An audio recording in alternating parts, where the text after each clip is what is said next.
man, there's more commands in the Bible. It can be more complex than that. But from a simple, hey, what is it that we're simply trying to do?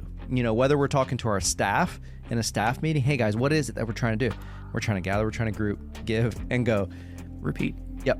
Talking to a brand new person, what's Mercy Hill about? You know, like, yeah, we have our mission, we have our vision, but the strategy, this is what we're trying to do. Yeah. And it's really just as simple as that. This is Breaking Barriers, where we help pastors and churches grow so that they can go.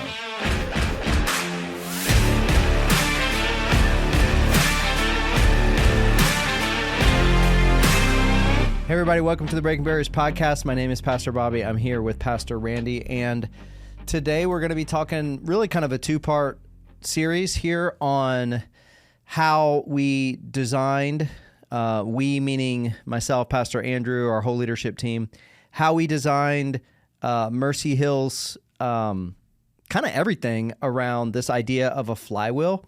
And I realized today, talking with Wes, who helps produce our podcast, I realized that we've talked a lot about kind of flywheel. Pastor Andrew and I think, did an episode, or he did an episode on, you know, personal flywheel for your life, but I don't think we've ever actually dedicated an episode to like, okay, how to kind of design the church around the idea of a flywheel. So Shocking, yeah, it's one of the most important things for us. I wouldn't say important. I would just say it has been very helpful conceptually, this idea of a flywheel and designing the church around that. So a lot of you that listen to the podcast, you've probably heard us, flywheel, you know, Acts 2 flywheel, talk about it, but never really kind of explained it from the ground up. So we're going to do that today and have Pastor Randy here with us. It's going to be great. It's going to be awesome, Yeah. hopefully. Yeah. So this idea of a flywheel, where does it come from? Like, how did we, think about? So I would say the first time that I heard someone talk about a flywheel, I heard Pastor J.D. Greer at the Summit Church, where I was at and Pastor Andrew was at before this. And he would sometimes talk about the idea of a flywheel in terms of momentum. You know, a flywheel can be used in lots of different ways, but traditionally a flywheel is like a huge stone or metal disc that is going to help power something. Yeah.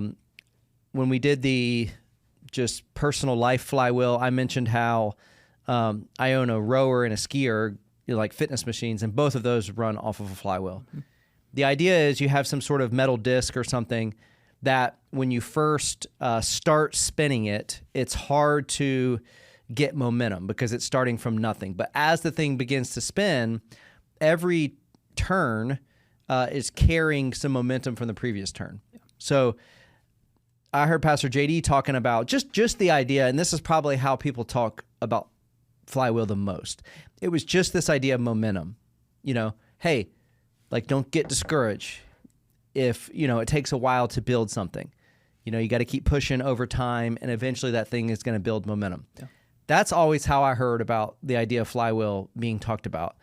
Well, I came to realize later that kind of this idea of flywheel, not like a mechanical flywheel, but flywheel from like an organizational perspective. This came from the book Good to Great by Jim Collins. And he talks about, it's kind of a classic organizational health business book. He talks about how, in his understanding, as he studied a bunch of different organizations, that the organizations that were not just good, but that they were great, they actually designed the organizations around this idea of a flywheel. And that's where it was different for me, because it's not just the idea of, flywheel is an illustration for doing something for a long time and that thing will lead to momentum. Yes, that's part of it. But the other part of it is you have to systematically and creatively design it so that the flywheel has the right parts, so that it will create momentum over time. Anything come to mind as I just kind of talk about that? Yeah, I mean, Andrew's used the example many times about, for those of you who are children of the 80s and 90s, the old school merry-go-round before we lived in sort of a padded world. It's the same concept. It's like, man, the way that thing really gets going is if you are continually like hitting that input. And after a while, man, it's kind of going on its own. Right. But the magic, I think, is exactly what you're saying. It's like, man, designing this thing so that it actually, like, there's a systematic flow to it and it actually builds on itself over time. That's where the real magic is. Right. Yeah. So for me, like, our Mercy Hill didn't always use we always had the concept, but we didn't kind of design the actual ministries around it. Mm-hmm. I remember during COVID, this is when it struck me for the first time. Like, I knew about it. I knew about Good to Great, Jim Collins, Flywheel, all that stuff. Well, I read this story. There's a 2-part book. It's really good. It's about kind of the history of Amazon, and it goes through like 20 or 25 years of the history. And this guy, he talks about how, I think it was the early 2000s, that Jim Collins was just publishing Good to Great, or he had written it and it didn't even come out yet. He was doing some coaching and stuff, and so he was doing some coaching with the leadership team at Amazon around this time before the book was published, but he was doing coaching around the ideas of the book. Mm-hmm. And so they did an offsite with their team for like 3 days, and he explained to them this idea of a flywheel, like, hey, your business may be complex, but you really just need 3 or 4 things that you're, from a real broad perspective, that you're focusing on. Right. And you need to design that thing so that when each of those things are healthy, it kind of restarts and it brings momentum back around to the very beginning.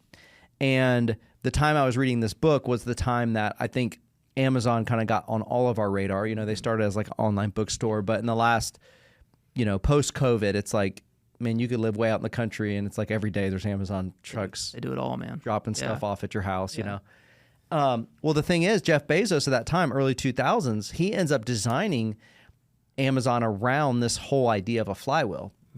And for them, what they were trying to do, and this is their flywheel, like, hey, any way that we could lower costs and get more customers and have more items to sell, it's going to kind of create this thing where we're able to grow like crazy and then take the momentum of that and invest it back in how to make stuff cheaper, how to get more customers, how to get more items to sell, because then we're going to be able to buy planes, then we're going to be able to do delivery 24/7. And it's just crazy how just the real simple concept of their flywheel, they want to be the most customer-centric company in the world, how that has, in 20 years, they're one of the biggest companies in the whole world. Yeah, and if you get behind, or under the hood of some of these other companies that we would all know and love, or, use their product, you think about Netflix, it's the same way. They've got a very simple flywheel for their business that says, man, we're going to have really great content. That's kind of the starting point for everything. If we have really great content, that's going to lead to more subscribers. More subscribers are going to lead to more revenue. More revenue is going to lead to even better content. Right. So that's really that's what a flywheel is. It's a repeatable. It's trying to identify. It wasn't like, hey, let's go to some business book to get the mission of the church. We know what the mission of the church is. But the idea of a flywheel is like, hey, let's identify what are those repeatable actions that will build momentum over time, and that momentum over time can become unstoppable. And I would say churches oftentimes, they're kind of guilty for like the opposite. Like the longer a church is around, they end up having, we've all maybe been to a church like this where you get that pamphlet or whatever when you walk in and you realize like, wow, they have like 70 ministries. Yeah. There's like an infinite amount of things that they do. Yeah. And the problem is when that happens, momentum's all over the place. Maybe you do 50 things, you don't do them that great, and it's just like kind of squirrely. Yeah, I remember. You remember Eric Geiger's book, Simple Church? Uh-huh. It's kind of has some of those same principles. It wasn't kind of as neatly packaged as what we're talking about it, but it's kind of the same idea. Like, man, let's do a few things really, really well instead of doing a million different things, which churches tend to do. Yeah. So for us, like, for me, this came out of COVID. Like, Mercy Hill didn't change what we were doing or anything like that. But you guys know during COVID, it's like people were going in a million different directions. Like once people started working from home, and then there was, depending on the state somebody was in, maybe you didn't have church for a while. Maybe your church staff wasn't in the office for a while. So it felt like, man, people are heading in a bunch of different directions. That's right. And so I felt after a couple months a strong pull to like, man, we need to, how can we get more of us like on the same page and heading in the same direction. Well, like everything was just kind of going like this. Like yeah, so we're not all over going the place. in like a million different directions, you know? And so that's where this idea of like, hey, you know, maybe this is a good time coming back post-COVID, the church getting back together, our staff, maybe this is a good time to take what we were already doing. Like nothing is changing. Like, man, preaching, worship, big focus on the gathering. But maybe we take the concept of a flywheel and we use it to kind of communicate what it is that we're trying to do. Yeah. We use it to organize our staff. We use it to organize, man, how we're going to invest. And so we just went straight to Acts chapter 2. And I don't know if maybe you could talk about this for a minute and just like, hey, man, Acts chapter 2, we kind of see the mission of the church taken off. You know, you could take Acts chapter 2 and you could probably design like a flywheel that's much more complicated than ours. But you got to remember the idea of a flywheel. It's a system. It's a tool to try to help you, man. What are the simple inputs that we want to focus on? Yeah. I remember, you know, just kind of transporting myself back to that time. I remember hearing you for the first time kind of walk through this with us, you know, Acts chapter 2. And it's like, hey, man, what was the early church doing? Let's go all the way back to the beginning of the New Testament church. Man, what are the things, obviously, like you said, there's a lot of things, but what are the things that they were focusing on? And then how do we kind of package that in a way that's cohesive and creates momentum for our church? And just walking through Acts chapter 2, man, what do you see? You see that the church was gathering together. I mean, you had people getting saved, people getting baptized. You see that they were meeting in different people's homes. And so you had this kind of groups, you know, sort of idea. You see that they were generous. Like it said that everyone gave as there was a need, you know, and so you see the giving and the generosity. And then you see the mission of the church going forward in just tons of different ways. And so that's kind of the going component. And the minute you presented us to that, I was like, man, that's powerful. That's magic. Like the simplicity of it, but the focus of it as well is where the magic really is. Right. Yeah, I think to me it's like as much a communication tool as anything. Totally. You know? Totally. Like as the church grows and as you have people going in different directions, you know, it's like what churches will try to do with like, man, what are we about? Man, you know, like loving God and loving others, or, you know, loving God, loving each other and serving the world. Yeah. You know, we all know, like, man, faith is about more than that. Yeah. You know, like it's more complex than that. Yeah. But it's like, hey, how do we have a simplified pattern? Yeah. You know, and that's the idea of like loving God and loving others. It's like it's taking the 10 Commandments. It's like, hey, 2 parts, you know. Yeah, or make disciples, multiply churches. In some sense, if you really boil it down, that's what most churches are trying to do, because that's kind of the Great Commission that God has given us. Like, right. Go and make disciples, baptizing them. And so the flywheel, it's like the strategy behind that. That's right. You know, so like we have our mission, like you said, of make disciples and multiply churches. We have our vision. You know, we want to see in 10 years, you know, man, 5,000 baptisms, 500 sent out. The flywheel is like the strategy of how we see that happening. That's right. And so, you know, man, there's not if you're taking it from the Bible and it's based on making disciples, like there's not a wrong way to do this, but we tried to say, hey, we need to have a simple way to do this. And so for us, it was like, man, it starts with the church gathered. We have a big focus on, man, church gathered, Sunday, worship. It's what the church has been doing for 2,000 years. Yeah. Preaching is essential. Worship is essential. Prayer is essential. So it starts with the gathering. Can I double click on something real quick? I think that's one of the, you know, people have mixed feelings when you look back on COVID. I think for us, that's one of those things that like just came into crystal clear focus when that ability to gather, depending on, you know, where you're at, where you're listening to this. I know there was different things happening in different states, but it was kind of like one of those things where it's like, man, God just does something in the gathering that he doesn't do anywhere else. There's something special about his church gathered. And COVID, as difficult as that was, it was also clarifying and I think purifying in a really, really good way. So I just wanted to call that. Yeah, for sure. So yeah, it starts with, hey, we believe that momentum starts with the gathering. And we're not ashamed of that. We're not afraid to say that. So, man, that's where the flywheel starts, gathering. Well, after that, I mean, yes, Acts 2, but people need to be in relationship. Like, man, people need to group together in smaller groups. As the church grows, like you can only know so many people. You can only be in so many friendships. And so, man, we got to get people in groups. That's important. We need to man, God has called people to give of their time, talent, and treasure. That's important for them and their hearts. It's also important for the mission of the church to move forward. And then people need to go. People need to live on mission, you know, man, like we'll say, like, man, your neighborhood and also all the way to the nations. Mm-hmm. For us, that's it. Like, yeah, man, there's more commands in the Bible. It can be more complex than that. But from a simple, hey, what is it that we're simply trying to do? You know, whether we're talking to our staff in a staff meeting, hey, guys, what is it that we're trying to do? We're trying to gather, we're trying to group, give, and go. Repeat. Yep. Talking to a brand new person, what's Mercy Hill about? You know, like, yeah, we have our mission, we have our vision, but the strategy, this is what we're trying to do. Yeah.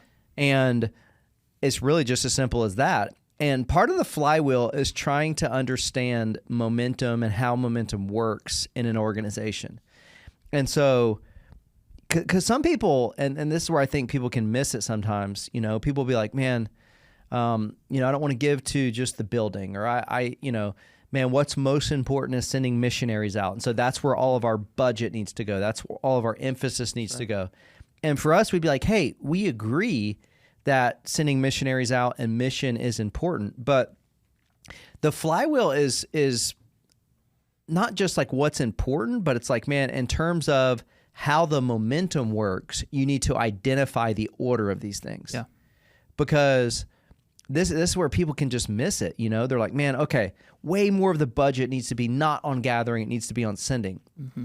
But it's gathering and getting more people together and connecting with new people and seeing college students come to Christ and all of that eventually leads to more people going. Yeah. And so what happens is, if you just take your foot off the gas of the gathering and you put more stuff in the going, mm-hmm. well, the gathering is probably going to shrink, and then the going will eventually shrink. Yeah. So Flywheel is all about, like, man, what are the right order of these things? Yeah, and that's part of, what breaking barriers is all about. Never divorcing growing and sending, because that's how it works in the flywheel. You probably have a larger number of people gathering than those that you've sent out. It's probably always going to be that way. So if we're sending and we're putting all of our emphasis there, but we kind of neglect the gathering side of things, and eventually that well of people to send is going to dry up. So that's how we send effectively over the long term, is just gather groups, give, go, gather groups, give, go, over and over and over again. Yeah, I think a couple ways to know, like, okay, when do you know that you've identified maybe the right inputs, the right strategy, the right order? You know, you could say, at least for us, hey, if there's more momentum in the gathering and there's more, it grows in terms of people or energy or whatever, do we believe that could lead to momentum in the other things? And I'd be like, yeah, absolutely. Mm-hmm. The other question you can ask, you could say, hey, if you have one piece of your flywheel, if that thing became super unhealthy, like that thing wasn't working, would that affect the flywheel as a whole? And if the answer is yes, then it's like, okay, you've maybe identified some of the right things. That's right. Because if you put something in the flywheel because you feel like you kind of should, or you feel bad not including that thing or whatever, right. But then you say, hey, if that thing, honestly, there was no momentum or it wasn't healthy, would this affect the whole? If the answer was no, then it's like, well, it shouldn't be in the flywheel. Yeah. And so it's really just trying to think about, man, what's kind of the right order of these things. Another thing that I think that this is somewhat unique is we really kind of structured our staff, budgets, and church around this. And that's where I think it's somewhat unique, because I think actually a lot of churches, they have some concept of what it is that we're trying to get people to do. Right. Like, hey, I don't know if you can even think of what some churches, like, hey, we're trying to get people to, serve and give and do whatever. Yeah. 4-point or 5-point or whatever, Yeah, most churches, you go to their website, that's going to be somewhere on the front page. Here's our mission statement, and here's kind of what we're trying to get you to do. And sometimes those are very organized and kind of flow logically, and sometimes it's like just kind of all over the place. So for us, it's that, but it's like what I'm trying to communicate is it's way more than that. Mm-hmm. It's way more than that, because for us, it doesn't just stop with, because I think what a lot of churches, like you said, like, man, on their website, like, hey, as a church, like we're servants who love God and we do this, this, this, and this. Right. For us, it's that, but it's, man, our entire staff is actually built around that, is structured around that. Yeah. The way that our leadership team meetings work, the way that we track data, the way that our budget works. So I don't know if you could kind of speak to that a little bit to try to help people get the picture. Hey, it's not just a communication tool. This fully is like, man, we've kind of built our strategy around this concept. Yeah, so I have the privilege to lead like the gatherings team. That's right. And I love that job. And one of the things that we talk about when we talk about the flywheel is like, hey, the entire flywheel is important. It starts with the gathering. And so when I'm leading my team, like, I mean, every weekend should be like the last night of camp. Mm-hmm. Like we've got to give it our best because this is where the momentum starts. And then, everything that we do in the services is kind of driving towards getting people to the nations eventually. Not all are going to go, but we want people living their life on mission, whether it's here or across the nation. So, I mean, from an alignment standpoint with our staff team, just having that level of clarity with my team, hey, team, this is where we fit in the process of the overall church. And we're trying to help feed people into every other aspect of this flywheel. And for the other teams, you got... Brian. Yeah, talk about some other ways of just like how we've chosen to kind of organize things. Yeah, so I lead the gatherings team. Pastor Brandt is another one of our executive pastors. He leads discipleship, so that's kind of the group's arm of what we do. As a leadership team, we're all kind of focused on giving. I would say you probably handle the most of that. Yeah, and Pastor Andrew. And then we've got Pastor Jonathan, who is oversending. And so each of us know where we stand in the flywheel. Our teams know where they stand in the flywheel, and we're all working together to move people along in their discipleship and to create momentum in the organization. So at a high level, that's kind of how we're structured around these things. Yeah, and I think it really helps the staff to... The funny thing is you're kind of siloed, mm-hmm. but by understanding how the thing works, it helps you to feel like you're not siloed. That's right. As funny as that is. Yeah. Because a lot of times I think in a church, especially as a church grows and there's like 20 ministries, mm-hmm. it's like if you're just in your ministry, you don't really know, man, maybe I don't know how my thing relates to the whole, or maybe I do, but I don't know this other ministry over here. I don't really know how they relate to what I'm doing. Right. What this does, you can imagine like a really good, NFL football team where everybody understands, hey, my job is not what everybody else's job is, but I understand how this thing is working together. Mm-hmm. I understand how like, hey, the offense, we need the defense, and the defense needs the offense. Yeah. And special teams, and here's how the coaching works, and here's how the recruiting works, and we're going after this one big. Yeah. I would say even beyond the staff team, when you know that this is really starting to get some legs, is when you can have a conversation with someone in the church and they can explain the flywheel back to you. Mm-hmm. Hey, at Mercy Hill, this is what we do. Man, if I've met somebody at the gathering and they've got something going on in their life, my first question is probably going to be, hey, are you serving or are you in a group? Mm-hmm. You know what I mean? And so there's power in not just the staff team being organized and structured around that, but the church having a high level of awareness around this is what we're trying to do. Mm-hmm. Yeah, so like for me in my position, so like, we have a leadership team at Mercy Hill, and the way that it works is I report to Pastor Andrew, our lead pastor, and then I'm over our leadership team, which is basically our executive team. And it's all broken up into, like you're saying, like, man, it's gathering, groups, giving, going. And everything that we do is kind of through that lens. So it's like, hey, how are we measuring data in the gathering? Mm-hmm. It's attendance, adult attendance, it's kids, it's serving, it's, man, how many spots do we have in the parking lot and how many spots we're taking up? Yeah, seating capacity. Yep, everything. And then we think about, okay, how to get those people more plugged in. And that's where our weekender process, kind of like, okay, man, people start at the gathering and we get them to serve, but there's way more to it. And so we think about that. We think about groups. We think about giving. We think about going. And our budgets are broken up like that. And it's just, man, at this point, it's just part of kind of the DNA of who we are to think through that lens. Yeah, I think an evidence of that is, we just got in this building this year. Attendance is up 30, between 30 and 40%. Immediately, all of us, like to a man on the leadership team, we're thinking, okay, this is great. This is awesome. How do we get these people into groups? Mm-hmm. How do we get them serving, and how do we get them into groups? Because that's the next step on the flywheel. Right. There's just a collective understanding, and God's blessed us with growth. If we want to keep these people here and we want to see them grow in discipleship, man, we've got to be thinking about that next thing now. How do we move them through the flywheel? Totally. And then the last thing that we'll talk about for this episode is it's not just for our staff, but it's really for our church. Like I said, we really truly use this for everything. So one of the things that we say is, and we really believe this, like, hey, when you grow, person in our church, when you grow, the church grows, and when the church grows, you grow. That's right. And so, because what some churches will do is, they'll have like, okay, here's how a disciple grows. Here's how a person grows.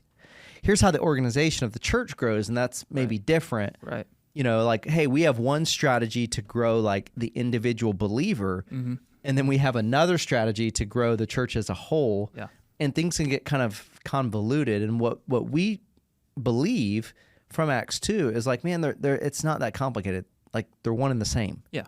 Like, when the individual person grows, the church can grow. Yeah. I remember a conversation I had with Andrew. My first role here was the group's pastor. And I had kind of been steeped in the Jim Putman real-life discipleship sort of model, which is it's a great model, biblical storytelling, all that. I remember talking to Andrew about, man, I'd love to kind of implement this, and I feel like this would be a great way to disciple people. And he said, hey, man, that's great. We think about it a little bit differently here. We think about it more of like, man, if we can get people in the stream, like if they can be doing things like gathering and serving, if they can be in a group and be sharing their life with somebody else and be challenged by other people who know them, man, if they're being challenged in generosity and giving, man, if they're going to go on a short-term trip or, willing to move from comfort to discomfort for the sake of the mission, like, or they're being evangelistic in their neighborhood, like, I think if we can just continue to, like, if we can get people in the stream of discipleship, they're probably going to move down the stream. A lot of times when we talk about discipleship, we're thinking about what we really mean is mentorship, right? Kind of the one-on-one in a coffee shop. Nothing wrong with that. But at Mercy Hill, we've kind of merged how the church grows and how you grow. And generally speaking, it's true. Now, you're always going to have, somebody who can check all the boxes and do all the things and their heart still be far from God. But generally speaking, man, if somebody is doing these things, like if they're going to attend a service but also serve, if they're going to be in a community group and live their life wide open in front of other people, man, if they're going to give, if they're going to live sufficiently and give extravagantly, if they're going to go, take a week off of work, go on a short-term trip, God's going to use that to grow them in some incredible ways. And so we just don't divorce the two. We say it's all kind of one and the same. Yeah, sometimes people say, Pastor Andrew and I get this a lot, like, well, how do you know you're discipling people? That's a question we'll get a lot. Yeah. And it's funny because the way we think about it is like, man, wrong question. Totally wrong question. What we do is we are faithful to what the Bible teaches that we should be doing as pastors. That's right. Like, we don't look at, because we really believe the Flywheel is based on Acts chapter 2, like the way that we've designed it. So it's like when people say, well, how do you know if you're discipling people, or how do you know if this is working? We're like, man, that's up to God to kind of figure out, Like, you don't preach a sermon where you do faithful preaching and you faithfully, expose what the Bible teaches. You don't do that and then say, well, is it working? And then go back and do something different. Like, if it's not working, you keep doing the same thing because this is what God has told us to do. Right. And so that's kind of what our view is on discipleship. When people are like, well, how do you know? Or, man, is getting people in community, or is this thing really creating disciples? And it's like, well, God has kind of determined that this is the method, this is the strategy for the church to do some of these things. Right. Now obviously there's more, there's more, but generally speaking, these are kind of the big levers to get people to grow in their faith. Yeah. And it's like, man, just commit to it. Do that. Do it to the best of your ability and watch the Spirit work. And just keep doing it over and over and over and over and over. Yeah. And so, like, we don't really mess with it. Like, we mess with it in terms of, hey, how to make community groups better, how to make the services better. That's right. Like Andrew preaching, like, man, how can he get better as a preacher? But we're not like changing the methodology around. That's right. Like, we're just trying to, like, man, we just want to do this thing with more excellence. To the best of our ability. And just keep doing it, Yeah. So yeah, I mean, this whole thing is in many ways just seems so simple. But I would just say a lot of churches, they just end up going a lot of different directions. And that's what we'll talk about in the next episode. Some churches will begin to have success, and instead of just put this thing on repeat and do it better and better and better and better and continuing to invest in it, they launch something new, they launch something different. That's how you get these churches that started in 1940, they're still going today, and you look at the pamphlet and there's 74 different ministries that they do. Mm-hmm. Because every couple of years it was like, man, we got a little bit of extra money. Yeah. We got a little bit of extra this. Yeah. And man, let's start this thing, let's do this thing, let's do this thing. Yeah. And the problem is now some of those churches, they may have money and they may have a lot of ministries, but they don't have all that much momentum. Yeah, there's so much we could dive into there, but we'll save that for... Totally. So, hey guys, thanks for listening to this episode. I would encourage you, if you haven't, to check out our Facebook page. Man, we love kind of talking about stuff like this, and it continues to grow. And people really just invest in that in terms of sharing with one another what's going on in their church and how we can learn from one another. Thanks, guys.